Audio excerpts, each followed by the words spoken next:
What does it mean to take a measurement? Intuitively, we are just associating the size of one object with the quantity of another object which would fit inside of it. To say that I am 6 feet tall means that I could place 6 rulers side to side from the bottom of my feet to the top of my head. Or to say that I have 79 kilograms of mass means that I have the same amount of mass as 79 liters of water. In a certain sense, any number associated with a measurement is completely arbitrary, as one could redefine a kilogram based on a liter of milk, or honey, or chocolate frosting, but we've come up with standardized systems for the purposes of consistent communication. This process of association works well with physical objects, but measurements become less clear when we consider mathematical objects. For example, given a function, what is the area which exists beneath it? This was the inspiration for the process of integration. Sir Isaac Newton originally developed his calculus for the purposes of measuring the forces associated with physical objects. And in a Calculus 1 course, we are taught that integrating a curve occurs by taking Riemannian sums of approximate shapes which converge to the function in question. The idea is that by taking smaller and smaller shapes, in the limit the shapes will completely mold to the curve above them. This process, called Riemannian integration, named after the German mathematician Bernhard Riemann, works well for any functions which are continuous except at a finite number of points, but can fall apart when attempting to measure more complicated functions. Suppose we consider the function chi sub 0, 1 minus q of x, which can be read as the characteristic or identity function on the irrational numbers between 0 and 1, and is defined as outputting a 1 when x is irrational, or a 0 when x is rational. To better understand what this means, let us briefly review the rational and irrational numbers. Recall that the natural or whole numbers include the standard numbers that we normally count with, that is 1, 2, 3, 4, and so on. This set has often been labeled with a boldface n. The integers are then defined to be all positive and negative natural numbers and 0. In other words, 0, 1, -1, 2, -2, and so on, which we denote with a boldface z. We can then define the rational numbers as any quotient or ratio of two integers, giving us numbers like 1/2, -1/12, or 465 million over 37. And the set of all these numbers we define as boldface q. It will be important later to notice that there exist just as many natural numbers as rational numbers, a fact which may seem surprising and unintuitive at first glance, since any natural number is also a rational number, considering that 2 equals 2 over 1, 3 equals 3 over 1, 4 is 4 over 1, and so on. What we may do, however, is arrange the rational numbers in a grid, beginning with 1 over 1, then 2 over 1, 2 over 2, 1/2, and then 3 over 1, 3 over 2, 3 over 3, 2/3, 1/3, and so on.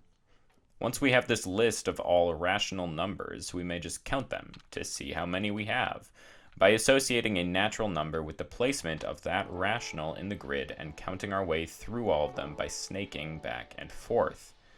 Thus, using the natural numbers, we can count all the rationals, meaning that the size, or the cardinality, of the naturals is greater than or equal to the size of the rationals, q.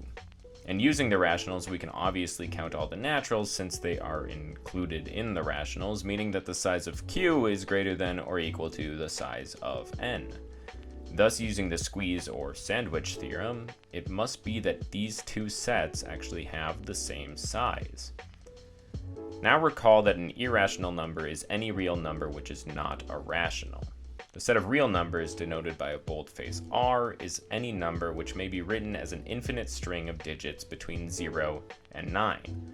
For example, pi is 3.141592655, and so on, or the square root of 2, which begins with 1.41, blah blah blah. This includes all whole numbers, right? So 2 equals 2.000, and all rationals, which actually end up having the property that their decimal expansions either terminate or repeat. One may then naturally ask the question of whether or not the set of real numbers has the same size as the natural or rational numbers. And a rather elegant proof shows us that this set is actually larger than the two previously discussed. Consider listing out all possible real numbers and associating a counting with them. This would look something like 02.235, 34.532, 89.990, and so on. For simplicity, we're going to restrict ourselves to real numbers between 0 and 100. And now let us abstract ourselves away from specific digits and just say that our listing looks like a sub 11, a sub 12, point, a sub 13, a sub 14, a sub 15, and then our second number is a sub 21, a sub 22, and so on, where the first index indicates the count of the real number, and the second, the digit place of the specific digit we are describing. If the set of all real numbers had the same size as the natural numbers, there should exist at least some version of listing each of these reals such that we can count all of them with the naturals, like we did with the rational numbers. But we will now show that this is impossible.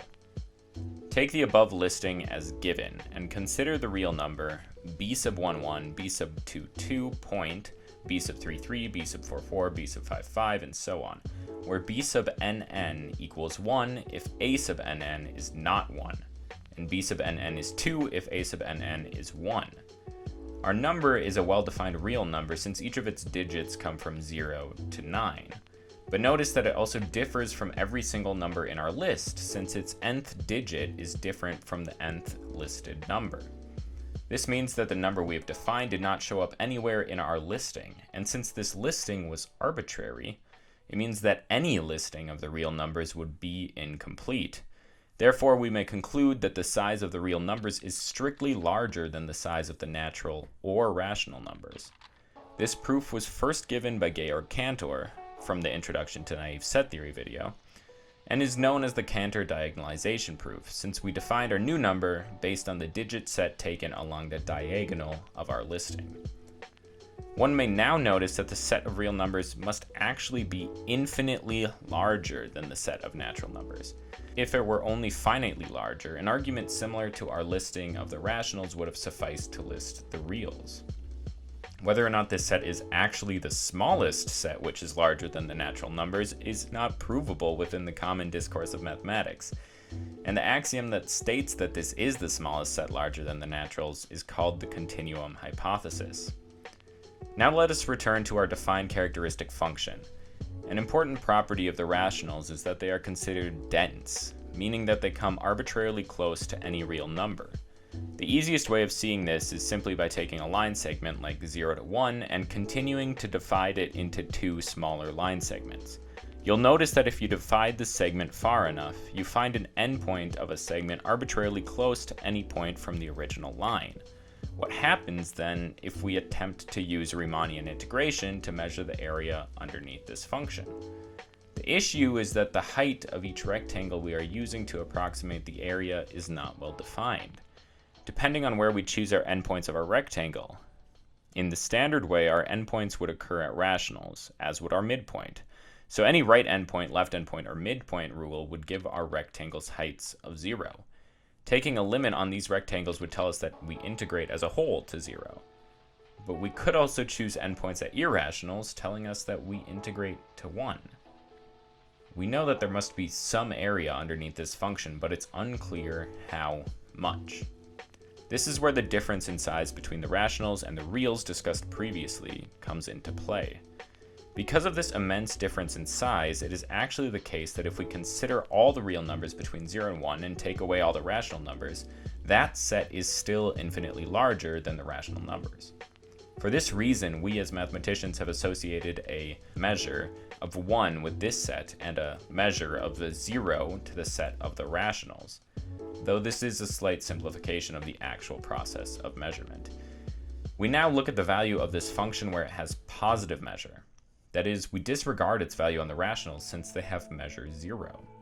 Since the function has a value of 1 at every point where it has positive measure, we take this to mean that the area beneath this function is the product of those values. That is, its area is 1 times 1, which is 1. While Riemannian integration has many applications in numerical integration, in certain cases of mathematical objects it turns out to be insufficient. Mathematics is constantly changing, constantly evolving. And when new concepts are discovered or invented, we need more mathematicians to come up with new ideas on how to quantify them. Maybe one of those new mathematicians could be you. Stay curious.